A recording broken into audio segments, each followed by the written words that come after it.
C'est exactement ce qui nous intéresse, donc c'est pour ça que la macro, c'est pas trop notre sujet. Pour deux raisons. La première, c'est qu'en fait, on n'est pas du tout outillé pour le faire. On n'est pas une grande banque d'affaires avec des macroéconomistes émérites, et donc il faut être conscient de ces faiblesses. Et puis en plus, c'est pas le sujet de ce qu'on fait. Le sujet de ce qu'on fait, c'est plutôt de trouver des sociétés qui, malgré l'environnement économique, malgré les difficultés qu'elles peuvent avoir de développement liées à des lourdeurs administratives, à des problématiques salariales, et finalement qui trouveront toujours des solutions pour en fait être en mesure de faire mieux que leur marché. Et je trouve que la meilleure illustration, c'est encore une fois ce que tu as pu connaître cette année avec la crise sanitaire, qui est probablement la pire qu'on ait connue depuis un siècle. Mais disons que ce qui est intéressant, c'est que malgré une baisse du PIB de 8% qu'on a pu constater en France, et malgré les sociétés qui ont un business qui est essentiellement concentré en France ou en Europe, eh ben on a des boîtes qui vont dégager un chiffre d'affaires, des croissances et des marges qui vont être supérieures à celles qu'elles ont connues en 2019.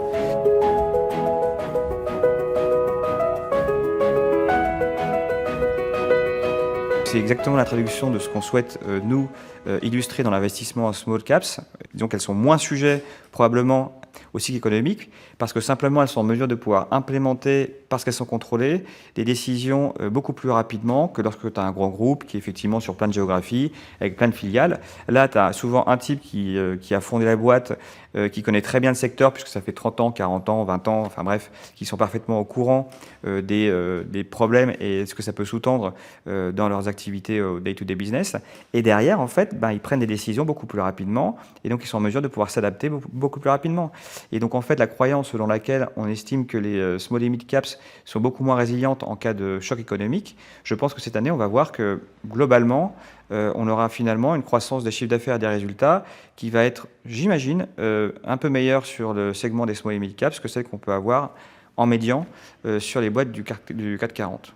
Alors, je ne veux pas critiquer les large caps de manière un peu trop brutale, mais c'est vrai qu'on a tendance quand même à avoir des sociétés qui sont gérées de manière un peu omnisciente, c'est-à-dire que vous avez des gens qui arrivent à la tête de ces boîtes et qui n'ont pas forcément l'expertise du secteur, mais simplement si on fait une grande école il y a 20 ou 30 ans ou 40 ans ou 50 ans, sont en mesure de gérer une compagnie aérienne, un groupe de distribution, une ESN ou un éditeur de logiciels, sauf que ce sont des expertises et des compétences qu'on n'a pas forcément acquises tout le temps.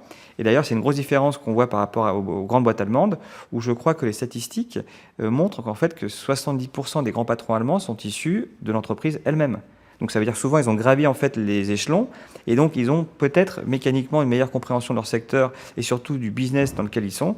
Et c'est peut-être pour ça qu'en fait on a des boîtes allemandes qui sont probablement plus performantes que les boîtes françaises. Ça peut être en tout cas un des éléments d'explication.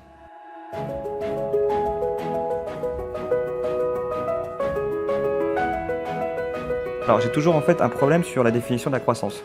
La croissance, c'est quoi? C'est en fait avoir une boîte qui génère une croissance qui est supérieure à son secteur, ou est-ce que c'est une société qui génère une super croissance? Et donc déjà, il faut définir. Il y a des sociétés qui font des croissances de 4-5% de manière régulière dans des secteurs qui font 1 à 2% par an. Donc finalement, on peut dire que c'est une boîte qui surperforme son secteur de l'ordre de 2 fois. Donc finalement, c'est une boîte de croissance. Mais le problème, c'est comme on n'aime pas le secteur, on dit bah oui, mais c'est un secteur qui est value, et donc à ce moment-là, on la met dans le domaine value. Donc nous, encore une fois, on est beaucoup moins, on n'aime pas mettre les boîtes dans les cases, on aime plutôt regarder en fait les performances à très long terme. Et donc finalement, cette distinction entre value et growth, alors même s'il a été extrêmement marqué depuis 3 ans, en fait, on n'a pas aimé acheter des sociétés qui étaient illiquides. Et donc en fait, on a considéré que tout ce qui était illiquide était value. Et donc, tout ce qui était illiquide devenait en fait moins cher le lendemain, parce que finalement, ça n'intéressait personne, et il y avait un phénomène de flux. Or, je pense que la définition de value et growth, c'est pas forcément ça. C'est-à-dire que value, ce sont des boîtes qui, globalement, pour nous, présentent des niveaux de valorisation qui sont sensiblement inférieurs à ce qu'on peut avoir dans le marché, et qui, intrinsèquement parlant, ont quand même des performances qui sont potentiellement liées à des cycles. Et donc, celles qui surperforment leur cycle sur long terme sont pour nous celles à privilégier.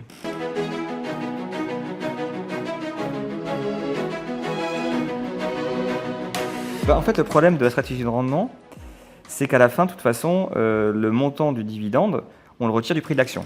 Alors pour nous, c'est très important parce que comme c'est la rémunération principale des gens qui sont actionnaires des small et mid caps que nous suivons, c'est parfaitement logique que la rémunération du capital soit faite au travers du dividende. En revanche, on est moins sûr que la stratégie de rendement fonctionne parce que finalement, si la société avait utilisé son cash de manière différente en faisant des acquisitions, on n'est pas sûr qu'à la fin, le dividende qui est versé aurait été finalement une allocation du capital qui n'aurait pas été plus souhaitable pour l'investisseur minoritaire. Je ne parle pas d'investisseur majoritaire. Donc c'est pour ça qu'en fait, on se dit que globalement, on n'est pas sûr que ça fonctionne parfaitement bien. En fait, le total shareholder return est une réalité, mais en fait, si on analyse un tout petit peu mieux les choses, on n'est pas sûr, encore une fois, qu'en termes de création de valeur, le versement du dividende ou le rachat d'actions, qui peut être pareil, soit finalement la meilleure manière de faire de l'économic value added, et donc vraiment de traduire en fait typiquement ce qu'une société pourrait exprimer comme création de valeur in fine. Mais quand on analyse un tout petit peu les chiffres, en fait on se rend compte qu'il y a sûrement des stratégies qui sont nettement meilleures. Et nous, c'est vrai que celle qu'on aime bien, hein, c'est investir dans les small caps qui pour le coup génèrent non seulement du capital gain, mais en plus, lorsque c'est un peu plus compliqué, versent un dividende de par la structure capitalistique de ces entreprises.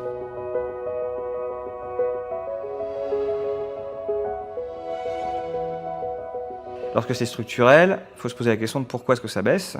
Est-ce qu'il y a un problème dans le secteur? Est-ce qu'il y a un problème purement de management? Donc il faut se poser des questions très simples. C'est que finalement, est-ce que la raison de l'action qui baisse, c'est quelque chose qui peut se résoudre dans le temps? Voilà. Si l'entreprise en fait baisse moins que son secteur, et que le secteur baisse de manière globale, on peut estimer qu'elle surperforme son secteur. Si on reprend par exemple l'exemple d'Acwell, finalement on a un secteur qui a fortement baissé depuis 3 ans et on voit que l'entreprise a surperformé depuis 2012, quelle que soit la configuration de son secteur. Donc on voit très bien que c'est une entreprise qui n'a pas de problème vis-à-vis de ses clients. Et ensuite, la question c'est qu'est-ce que ça implique en termes de valorisation.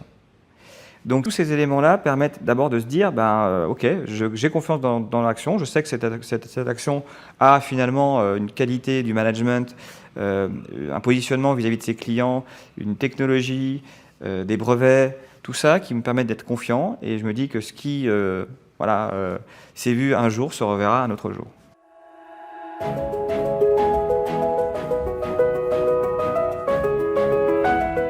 On s'est vite rendu compte dès février-mars, que c'était pas une grippette en fait. Que finalement, lorsque la crise sanitaire est arrivée, on s'est aperçu que la Chine était fermée depuis 2 mois et on s'est dit mais on va pas en sortir indemne parce que comme la Chine représente quand même une part très importante du PIB mondial de l'ordre de 20%, et on s'est dit que finalement ça allait impacter l'ensemble et c'était probablement le Black Swan ou le risque systémique que nous craignions depuis longtemps. Mais en fait on s'est reconcentré sur le fondamental et surtout on s'est remémoré ce qui s'était passé en 2008 et 2009 où on a fait des screenshots du CAC 40 à -12 ou -13 et on s'était dit qu'on avait déjà vu ça. Voilà. Donc on s'était dit, soit c'est la fin du monde et à ce moment-là c'est assez binaire. Hein. Si c'est la fin du monde, les multiples de valorisation ça ne veut plus rien dire. Et à ce moment-là, il faut juste essayer de trouver des moyens de pouvoir élever des pommes de terre. Et si c'est pas la fin du monde, il y aura probablement de très bonnes affaires à faire. Donc en fait c'est assez binaire. En fait, ce qu'on a fait nous, c'est qu'on a essayé de comprendre ce que ça impliquait pour les valorisations des boîtes, commencer effectivement à réduire fortement tout ce qu'on pouvait avoir comme prévision en estimant que ça allait être comme 2009. Et on s'est dit que la grosse différence quand même avec 2009, c'est que les vannes du crédit n'étaient pas coupées et que donc ce serait une crise très différente. Et on voit qu'au global, en agrégé, on n'a pas trop de différence avec les prévisions qu'on avait construites en avril. Alors en médian, c'est un peu différent parce que vous avez en fait les extrêmes qui ont varié plus que ce qu'on avait. Donc finalement, bon an, mal an, ça s'est plutôt bien passé. Enfin, voilà. Et puis surtout, en fait, on a vu des aberrations assez rapidement de valorisation. Et les aberrations de valorisation, c'est lorsque vous commencez à payer, en fait, à mettre une décote sur le prix sur actif net. Parce que le prix sur actif net, pour nous, ça traduit quoi? 10 ans de résultats. Et donc, sur 10 ans de résultats, si vous avez un prix sur actif net qui devient complètement délirant, c'est-à-dire 50% de ce qu'il est en termes de décote, vous vous dites que finalement, ça veut dire qu'en fait, comme si la boîte fermait demain, on met une décote sur l'existence, c'est-à-dire que si c'est un modèle industriel ou si vous avez des stocks d'acier, et ben finalement vous mettez une décote sur les stocks d'acier. Et donc là, vous vous dites, bon, ben, là, ça commence à devenir un peu délirant. Et donc il y a probablement, effectivement, on va dire, un excès à la baisse qui est probablement très intéressant à utiliser. Mais encore une fois, faut-il avoir du sang-froid et faut-il encore une fois avoir cette vision historique et finalement ces bons indicateurs à utiliser dans ces moments-là.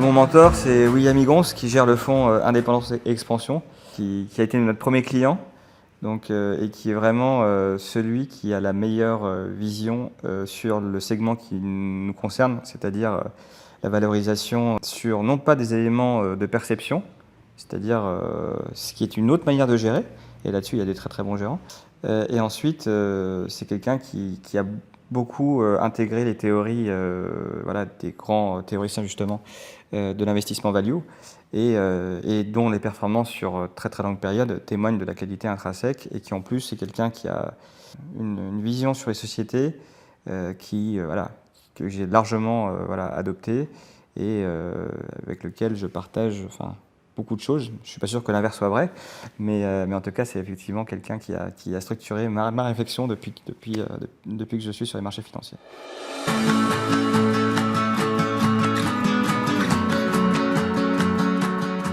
Alors, c'est pas un livre sur la bourse, c'est un livre de Nassim Taleb qui s'appelle Skin in the Game. Et on pourra aussi lire Antifragile. Je trouve que c'est un bouquin qui est assez structurant, qui n'est pas forcément, qui est pas du tout d'ailleurs un bouquin sur l'investissement lui-même, mais bien sur la réflexion générale, entre l'être et le paraître. Et c'est très intéressant entre la perception, par exemple, qu'on peut avoir d'une valeur et ce qu'elle est en vrai. Et c'est pour ça que lorsqu'on réfléchit, lorsqu'on achète des boîtes très très chères, il faut savoir ce qu'on achète et se dire finalement est-ce que c'est pas quelque chose qui paraît être bien, mais qui ne l'est pas.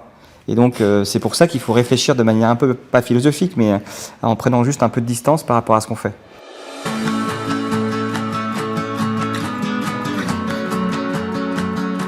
Ne faites pas ce que vous comprenez pas, en fait. L'information est clé. Il faut revoir Wall Street et Gecko pour se dire que l'information, c'est la seule chose, je ne sais plus exactement ce qu'il explique, piece of commodities that I would buy. The most valuable commodity I know of is information. Wouldn't you agree? Yeah. Plus vous êtes informé et plus je pense que vous serez en mesure de pouvoir vous prémunir contre les marchés qui sont compliqués, qui sont volatiles et qui sont de plus en plus. Et donc, le seul pouvoir, c'est l'information.